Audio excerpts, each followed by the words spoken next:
Hello students, welcome to प्रार्थना education. मैं सुजीत कुमार। आज हम लोग स्टार्ट कर रहे हैं Bihar state power holding company limited TG3 का सिलेबस। क्या सिलेबस है, कैसे पढ़ना है और कितना पढ़ना है और कौन सा सिलेबस मैं आपको पढ़ाऊंगा।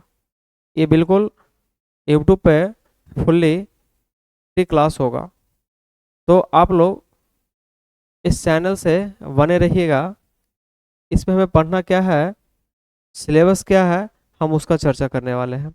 तो मैं फुल सिलेबस का डिस्कशन करूंगा और मैं कौन सा सिलेबस पढ़ाऊंगा अंत में बताएंगे। बने रहिएगा।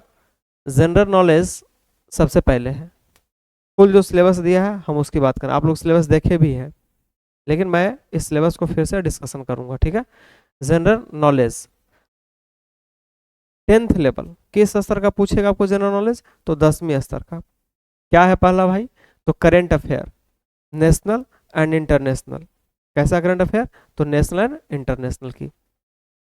Indian history, Indian history, Indian geography, Indian polity, और क्या है आपका साइंस एंड टेक्नोलॉजी।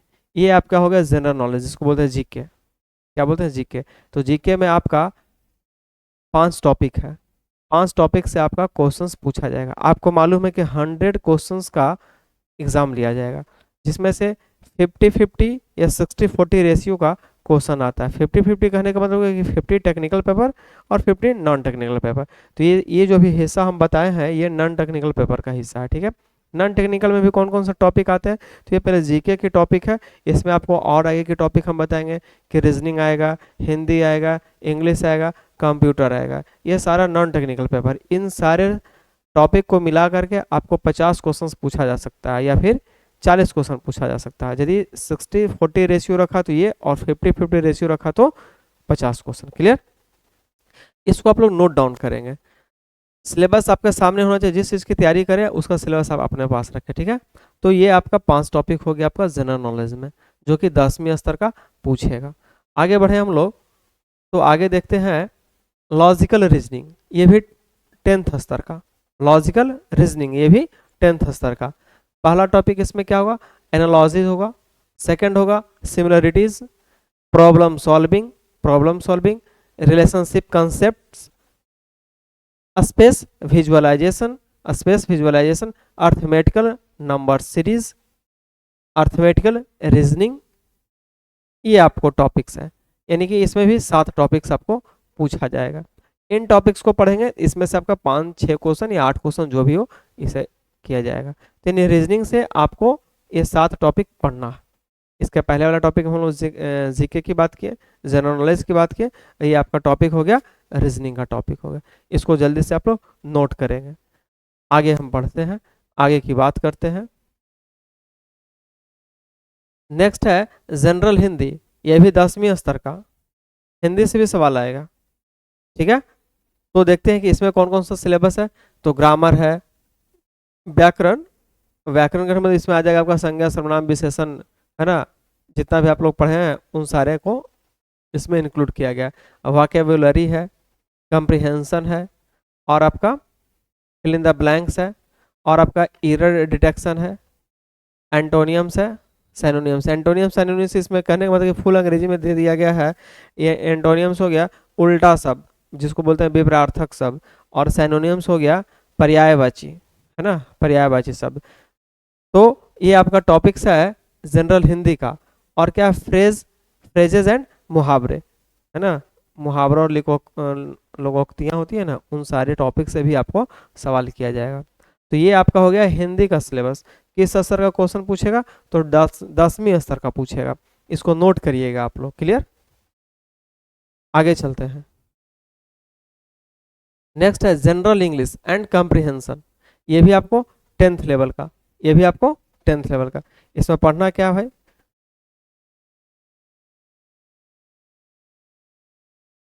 तो इसमें हम लोग देखेंगे synonyms, antonyms, one word substitution, error detection, idioms and phrases, passage comprehension. यानी इसमें भी आपको 6 टॉपिक, यानी 6 टॉपिक इस इंग्लिश ग्रामर में भी आपको पूछा जा रहा है, इससे आपका सवाल आएगा। 6 टॉपिक क्लियर।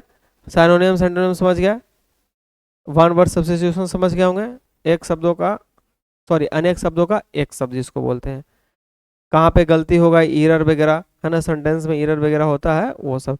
यानी इंग्लिश से भी आपको क्वेश्चन आएगा, हिंदी से क्वेश्चन आएगा, इंग्लिश से आएगा, रीजनिंग से आएगा, और करंट अफेयर जिसको हम लोग बोलते हैं जीके, वहां से भी क्वेश्चन दे रहा। लास्ट देखते हैं हम लोग basic knowledge of computer. Basic knowledge of computer, तो कंप्यूटर में कौन कौन सा टॉपिक है भाई, तो सबसे पहला है फंडामेंटल ऑफ कंप्यूटर, यानी कि कंप्यूटर का फंडामेंटल है क्या, कंप्यूटर है क्या, है ना, इसके बारे में देखते हैं। फंडामेंटल में कौन कौन सा टॉपिक दिया है, तो देखें सीपीयू के बारे में दिया है, मेमोरी के बारे में दिया है, हार्ड डिस्क के बारे में दिया है, इनपुट आउटपुट डिवाइस के बारे में दिया है, नॉलेज ऑफ नंबर सिस्टम के बारे में बोला है। क्लियर। तो ये आपका फंडामेंटल ऑफ कंप्यूटर में आपका 5 टॉपिक है। सीपीयू पढ़ लीजिए, मेमोरी पढ़ लीजिए, हार्ड डिस्क पढ़ लीजिए, और input output devices, knowledge of computer system. Clear, sorry knowledge of है नंबर सिस्टम। इसके बाद बेसिक नॉलेज ऑफ कंप्यूटर में ही नेक्स्ट टॉपिक है बेसिक कंसेप्ट ऑफ कंप्यूटर। अब इसमें कौन सा कंसेप्ट की बात कर रहा है भाई, तो स्पेशल यहाँ पर स्पेशलाइज कर दिया कि हार्डवेयर एंड सॉफ्टवेयर के बारे में हम बोलेंगे कि हार्डवेयर क्या, सॉफ्टवेयर क्या। हार्डवेयर क्या होता है, सॉफ्टवेयर क्या होता है, आपको मालूम है। हार्डवेयर जिसको हम लोग छू के देख सकते हैं, एक लाइन में यदि बोलने का बारी आए तो हम ये बोल सकते हैं। सॉफ्टवेयर जिसको हम लोग छू ना सके, है ना, वो फंक्शन अंदर में वो करने वाला है उस एप्लीकेशंस पे, तो इसके बारे में बोलना। कंप्यूटर का सॉफ्टवेयर देख लेना है आपको, ऑपरेटिंग सिस्टम देखना है, कंप्यूटर लैंग्वेज के बारे में देखना है। ये आपको 3 टॉपिक इसमें देखना है। इन सारे टॉपिक्स को फटाफट एकदम नोट डाउन करेंगे आप लोग बेहतरीन तरीका से, पूरे एनर्जी के साथ, पूरे ऊर्जा के साथ, और इसका फुल सिलेबस को जल्दी से नोट करिए आप लोग। आगे बढ़ते हैं हम लोग। Basic knowledge of MS office बहुत ही इंपॉर्टेंट। ये कंप्यूटर का जो फंडामेंटल कंप्यूटर हम लोग को पढ़ने के लिए बोला है, उसमें जो ये टॉपिक दिया है बहुत ही इंपॉर्टेंट टॉपिक है। ठीक है, इसी टॉपिक से आपका काम होने वाला है, एग्जाम में भी क्वेश्चन आएगा, और जब ऑफिस में आप वर्क करिएगा तो इसी एप्लीकेशन पे आपका वर्क होगा। कौन कौन है भाई, एमएस ऑफिस बहुत इंपॉर्टेंट है, एमएस वर्ड, यहीं पर आप लोग टाइपिंग कर सकते हैं, किसी भी चीज़ को नोट डाउन कर सकते हैं, कोई लेटर तैयार कर सकते हैं, है ना। यही हो गया MS Word, MS Excel, MS PowerPoint. ये 3 टॉपिक बहुत ही इंपॉर्टेंट होता है। ठीक है, इसकी जानकारी होनी ज़रूरी है। यदि ये जानिएगा और उसके बाद ऑफिस में वर्क करिएगा तो आपका काम बहुत स्मार्ट तरीका का काम होगा, और आपका स्मार्टनेस आएगा, और ऑफिसर्स के बीच में आपकी पहुंच बहुत अच्छी रहेगी। ठीक है, ये इंपॉर्टेंट है। Basic knowledge of internet, internet का बेसिक नॉलेज है, वेब ब्राउज़र पढ़ना है आपको, ईमेल पढ़ना है आपको, सर्च इंजन के बारे में देखना है आपको। क्लियर, उसके बाद वेब सर्वर्स के बारे में पढ़ना, कौन कौन सा सर्वर होता है ना। तो इसमें भी आपको 3 टॉपिक, 4 टॉपिक है, फटाफट इसको नोट करिए। सारे सिलेबस को एक साथ एक जगह लिख करके रखना है आपको। ठीक है, basic knowledge of a computer network. अब नेटवर्क की बात करेंगे। लैन लोकल एरिया नेटवर्क होता है, वाइड एरिया नेटवर्क होता है जिसको हम लोग वैन बोलते हैं। लैन वैन जब पढ़ेंगे तो वहाँ पर देखेंगे। मॉडेम के बारे में पढ़ना है आपको। बेसिक नॉलेज ऑफ है साइबर सिक्योरिटी के बारे में पढ़ना, वायरस क्या है, मालवेयर क्या है, ईटीसी, वार्म क्या है ना, इंटरनेट सिक्योरिटी क्या है, नेटवर्क सिक्योरिटी, और फायरवॉल। इन सारे टॉपिक्स को देखना है, कंप्यूटर के सिलेबस में दिया गया है। क्लियर, जल्दी से इसको नोट करिए आप लोग। हो गया, आगे चलते हैं। अब बात करेंगे टेक्निकल पेपर का। As per final year syllabus of ITI in electrician trade, मतलब आप आईटीआई करिएगा तो फाइनल ईयर में जो आपका सिलेबस दिया गया उसी से ये सवाल कर रहा है। ये जो पावर होल्डिंग, इसको पहले बिजली विभाग बोला जाता था, अब बिजली विभाग नहीं बोलना चाहिए। ठीक है, अब इसको क्या बोलेंगे, Bihar state power holding company limited. और TG3, TG लग गया मतलब टेक्निकल ग्रेड इसको बोलते हैं हम लोग, है ना। आईटीआई वाले के लिए, स्पेशली आईटीआई वाले के लिए बहुत लंबे टाइम के बाद ये वैकेंसी आया है, और बहुत अच्छी वैकेंसी है, 2000 पोस्ट है। ठीक है, तो बहुत अच्छा नौकरी होता है ये।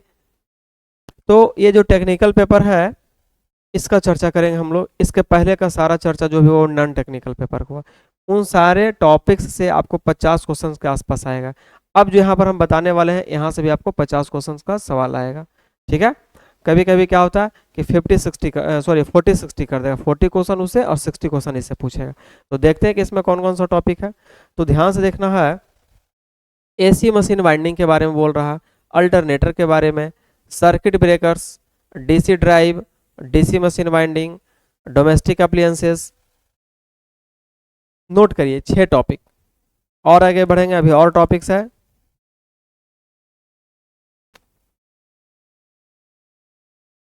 नोट हो गया, चलिए आगे चलते हैं। इल्यूमिनेशन के बारे में, industrial wiring, machine control, cabinet control panel, उसका लेआउट क्या होगा, असेंबल कैसे करेंगे, उसकी वायरिंग कैसे करेंगे, इन सारे टॉपिक्स को भी देखना है। अब बात करेंगे पावर जनरेशन का, single phase induction motor, synchronous motor, ये टॉपिक दिया है। 12 टॉपिक्स अभी तक हम लोग देख चुके हैं आईटीआई के सिलेबस के अकॉर्डिंग। अभी और टॉपिक है, इसको नोट करिए, अगले टॉपिक को डिस्कशन करेंगे हम लोग। अभी मैं सिर्फ ओनली फॉर सिलेबस दिखा रहा हूँ कि क्या पूछा जा रहा है, क्या पूछेगा, कौन सा टॉपिक आपको पढ़ना है। आगे चलते हैं, thermal, hydro electric, nuclear, non conventional, 3 phase induction motor, transformer binding, transmission of electrical power और एसी ड्राइव। अच्छा यहाँ पे मिस हो गया है VWF और या फिर एसी ड्राइव, ये दोनों को पढ़ना, ठीक है। यहाँ पर एक पॉइंट मिस किया, वी आप लोग लिखेंगे VWF, है ना। तो ये आपका सिलेबस है किसका, टेक्निकल पेपर का। तो टोटल का टोटल आपका एक टॉपिक और बच गया, अंडरग्राउंड केबलिंग, है ना। पावर सप्लाई दो तरीका से होता है, एक होता है ओवरहेड, एक होता है अंडरग्राउंड, है ना। तो ओवरहेड भी हम लोग देखेंगे, अंडरग्राउंड भी देखेंगे। तो अंडरग्राउंड केबलिंग के बारे में भी देखना है, ठीक है। तो टोटल 18 टॉपिक दिया है आपको टेक्निकल में, लेकिन ये जैसे सिलेबस दिया था हम वैसा ही आपको बता दिए। लेकिन इसको सिस्टमेटिक ढंग से पढ़ने के लिए हम सारे सिलेबस को रीअरेंज किए हैं अकॉर्डिंग टू इजी वे में, कैसे हम इसको समझें, है ना। तो ध्यान से देखिएगा, इस सिलेबस को यदि हम पूरे अच्छे से ऑब्जर्व किए तो हमें पता चला कि इसको 2 टॉपिक में डिवाइड कर सकते हैं। ये 2 टॉपिक से ही सारा प्रश्न पूछ रहा है, पहला इलेक्ट्रिकल मशीन और दूसरा पावर सिस्टम। तो हम इलेक्ट्रिकल मशीन में कौन कौन सा टॉपिक है, ये इस 18 टॉपिक में मशीन का कौन कौन सा टॉपिक है उसको एक जगह रखेंगे, पावर सिस्टम का कौन कौन सा टॉपिक है उसको एक जगह रखेंगे। तब आपको पढ़ाएंगे तो अच्छे से समझ में आएगा, नहीं तो क्या हो जाएगा, पूरा मिक्स कर जाएगा, सब्जेक्ट समझ में नहीं आएगा। ऐसा ही ये नीरस पेपर नज़र आता है ना। मैक्सिमम बच्चे लोग इसको पढ़ते ही नहीं हैं, आईटीआई कर लिए पूरा सिलेबस को नहीं पढ़ते हैं, थोड़ा सा लेंदी टाइप का नज़र आता है। लेकिन हम जब इसको पढ़ाएंगे आपको तो फुल इंटरेस्ट के साथ पढ़ाएंगे, है ना, इसमें रुचि पैदा करेंगे इस सब्जेक्ट में, ताकि आप खुद से बुक भी पढ़िएगा तो समझ में आएगा, ठीक है। तो इस चैनल को सिर्फ ऑब्जर्व करना है आपको, फुल सिलेबस आपको नजर आएगा, बहुत बेहतरीन तरीका से नजर आएगा, ठीक है। तो इलेक्ट्रिकल मशीन में क्या पढ़ना, ध्यान से देखना, AC machine winding, alternator, DC drive, AC machine winding, single phase induction motor, synchronous motor और 3 फेज इंडक्शन मोटर, और लास्ट में ट्रांसफार्मर, और एक हो गया VWF या फिर एसी ड्राइव, ये ड्राइव के बारे में देखना। तो ये 9 टॉपिक जो है, हम 18 टॉपिक में से इस 9 टॉपिक को अलग किए हैं। इन सारे टॉपिक्स को हम लोग मशीन के अंतर्गत पढ़ते हैं, इसीलिए हम इसको मशीन का नाम दे दिए कि हम मशीन पढ़ाएंगे। हम जब सिलेबस स्टार्ट करेंगे हम बोलेंगे मशीन पढ़ा रहे हैं, मशीन में इतने टॉपिक पढ़ाएंगे, इसी से सवाल आएगा। ये 9 टॉपिक मशीन का टॉपिक है जो आपको वहां पर रेगुलरी वे में दे दिया रैंडमली, क्लियर। इसको नोट करेंगे आप लोग फटाफट। आगे चलते हैं हम लोग, अब बात करेंगे पावर सिस्टम का। रेस्ट जो 9 टॉपिक बचा है वो पावर सिस्टम का। तो पावर सिस्टम में हम लोग सबसे पहले देखेंगे जनरेशन, बिजली कैसे पैदा किया जाता है, उसको कैसे जनरेट किया जाता है। जब जनरेट कर लीजिएगा तो उसको ट्रांसमिशन करना होता है, ट्रांसमिशन कर लीजिएगा फिर यूटिलाइज करिएगा आप लोग। यही 3 टॉपिक मेनली होता है। तो देखिए पावर जनरेशन के बारे में बोल दिया, अब जनरेशन कैसे करते हैं, तो थर्मल हो गया, हाइड्रो इलेक्ट्रिक हो गया, न्यूक्लियर हो गया, नॉन कन्वेंशनल हो गया। एक्चुअली जो हमारे पास सोर्सेस हैं एनर्जी का, सोर्सेस है 2 टाइप के होते हैं, कन्वेंशनल और नॉन कन्वेंशनल। परंपरागत और गैर परंपरागत ऊर्जा का जो स्रोत होता है, तो थर्मल हो गया, हाइड्रो इलेक्ट्रिक, थर्मल मतलब कोयले से बिजली बनाना है, हाइड्रो मैंने पानी से बिजली बनाना, और न्यूक्लियर से भी बिजली बनाना है ना, परमाणु से बिजली बनता है। ये 3 टॉपिक आपको दिया गया है। उसके बाद दे दिया नॉन कन्वेंशनल। नॉन कन्वेंशनल में क्या देखेंगे हम लोग, तो विंड यानी हवा से भी बिजली बनती है ना, टाइडल ज्वार भाटा जिसको बोलते हैं, इन सारे चीज़ों से बिजली बनेगी, है ना, उसके बारे में भी देखना। तो ओवरव्यू है, हम सब कुछ देखेंगे। आगे चलते हैं, ट्रांसमिशन ऑफ इलेक्ट्रिकल पावर। अब जब जनरेट कर ली है तो कैसे ट्रांसमिट करिएगा इस पावर को, उसको यहाँ पर दिखाया गया है, ठीक है, उसको पढ़ना है। उसके बाद अंडरग्राउंड केबलिंग। ट्रांसमिशन तो 2 तरीका से करने का है, हम पहले ही बताएं, एक ओवरवाइड, सॉरी ओवरहेड ऊपर से, और एक जमीन के नीचे नीचे से, उसको बोलते हैं अंडरग्राउंड। तो अंडरग्राउंड केबलिंग को देखना है। सर्किट ब्रेकर्स को देखना है। सर्किट ब्रेकर एक्चुअली है क्या, तो ये स्विच है, जैसे आपके घरों में छोटा सा फ्यूज होता है ना, ओवरलोड हो गया तो फ्यूज बोलते हैं, फ्यूज उड़ गया, उसको चेंज कर दो फिर चलने लगेगा। फ्यूज किस लिए दिया गया है, घर के अप्लायंसेस को सुरक्षा के लिए दिया गया। उसी प्रकार से यदि आप पावर सिस्टम में देखिएगा तो बहुत बड़े बड़े मशीन होते हैं, बहुत बड़े बड़े इक्विपमेंट होते हैं इलेक्ट्रिकल का, वो एक बार जल जाएगा भैया तो बहुत नुकसान हो जाएगा, है ना, बहुत कॉस्टली भी होता है। तो उसको बचाने के लिए आपको एक इक्विपमेंट लगाना पड़ेगा, उसको हम लोग बोलते हैं सर्किट ब्रेकर, वो बड़े पैमाने पे, है ना।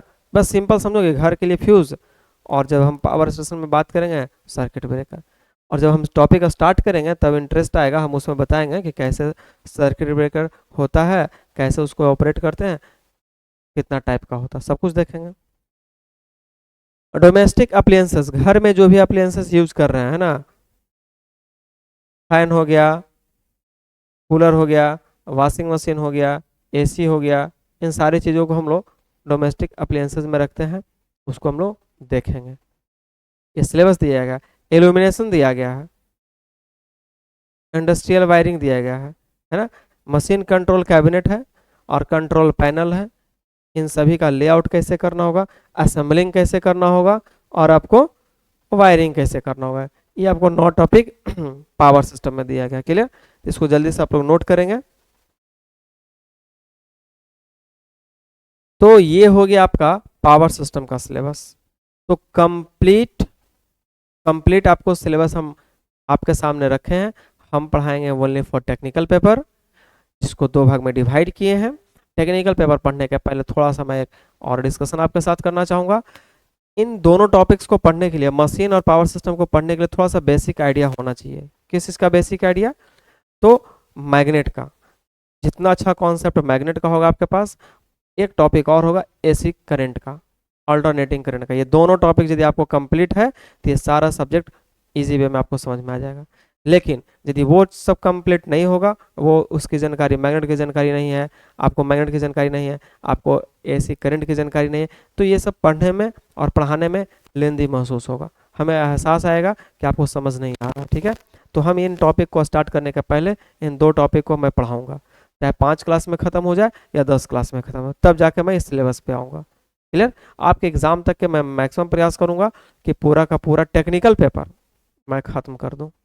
क्लियर, आप नॉन टेक्निकल पेपर कहीं ना कहीं तैयारी कर रहे होंगे, अभी मेरे पास समय कम है, इसलिए हम फुल पेपर का नए डिस्कशंस कर रहा हूँ, ओनली फॉर टेक्निकल पेपर का। क्लियर, तो आप इस चैनल पे बने रहिएगा। फुल टेक्निकल पेपर मैं बिल्कुल यूट्यूब पे फुल्ली का फुल्ली फ्री पढ़ाऊँगा, कोई कॉस्ट नहीं, पूरे बेसिक से टॉप लेवल तक।